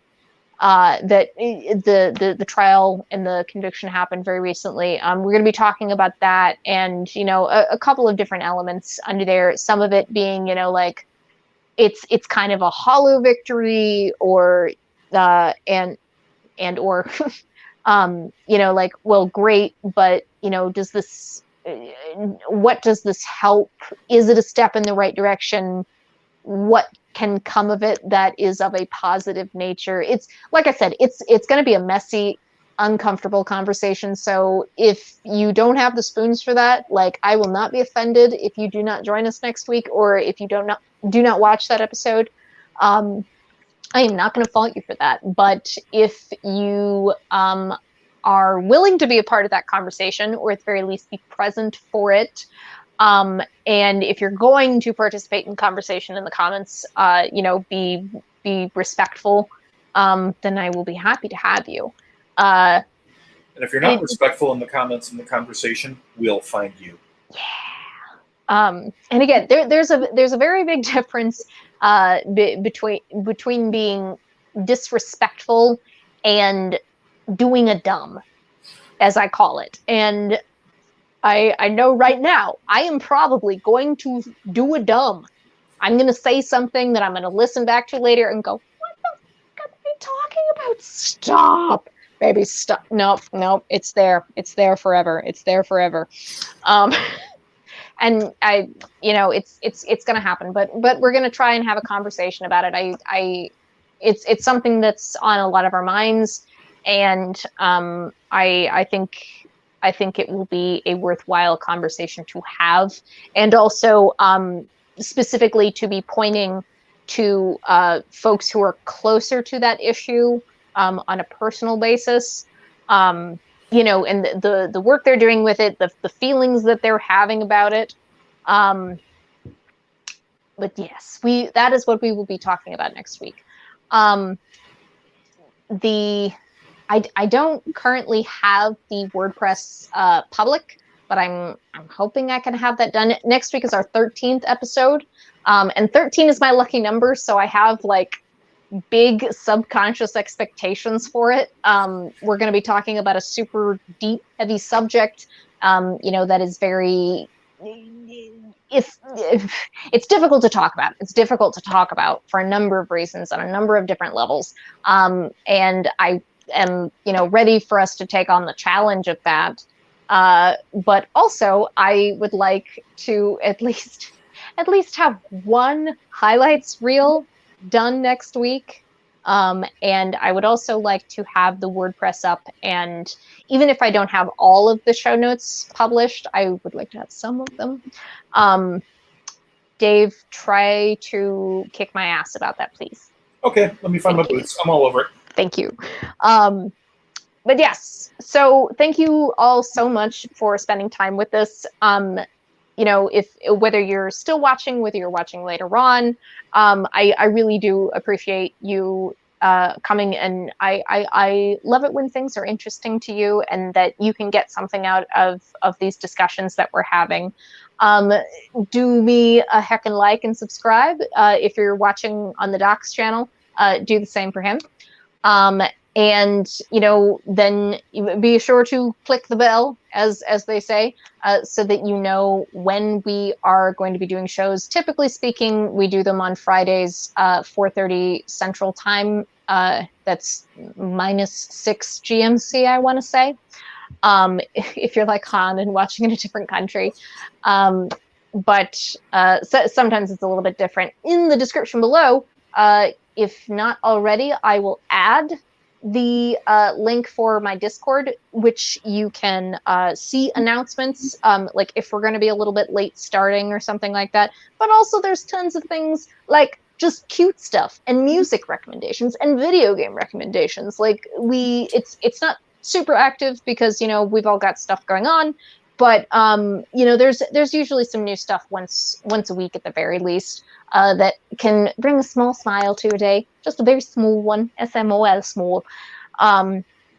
Until then, I want you to have a fantastic weekend. I want you to have a fantastic week. But if you cannot have a fantastic weekend or week, I tell you what, I want you to just have a weekend. I want you to have a week. You know, don't feel any pressure to be happy. Feel what you're feeling and all that. Please remember that you are a beautiful, unique snowflake, and that you actually have value beyond the things that you say and the things that you do. What you produce does not create the value that you have. So what I want you to do over the weekend, over the next week, whatever you like, I want you to take 10 minutes at the very least to do something that you want to do just for the pure joy of it. If you want to listen to a piece of music, if you want to write a piece of music, if you would like to play a piece of music. I was going to play a song on ukulele today, but there was too much to talk about. I'll do it another time. But yeah, play a piece of music. Do something that you love purely for the joy of it. And then a little later on, take another 10 minutes at the very least to do absolutely nothing. And I'm not talking about multitasking, like doing a mindless chore, doing the dishes and thinking about, you know, all the, I gotta do the things. I need to do this, I need to do that. I'm talking about sitting on your butt, focusing on whatever your breathing is doing until suddenly you're thinking about nothing, you're doing nothing. Take 10 minutes to do nothing. I love you guys a lot. I will see you next time. Night, everyone. Bye-bye. Go listen to some music.